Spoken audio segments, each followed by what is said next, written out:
Everyone, இன்றைக்கி அவ்வளோ மழை பெஞ்சிட்டு இருந்துச்சு. சரி மழைக்கு ஏதாச்சும் போடலாமேன்னு தான் நான் வந்து ஹாட் சாக்லேட் போடுறேன். ரொம்பவே ஈஸி தான். கொஞ்சமாக பால் சூடு பண்ணிவிட்டு இந்த கேட்பரி ஹாட் சாக்லேட் பவுட்ரு தான் நான் வந்து ஆட் பண்ணி ஒரு ஹாட் சாக்லேட் பண்ணேன்.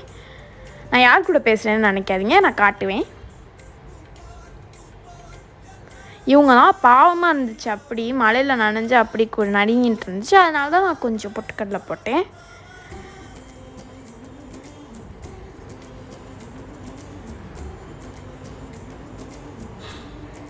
ரெடி.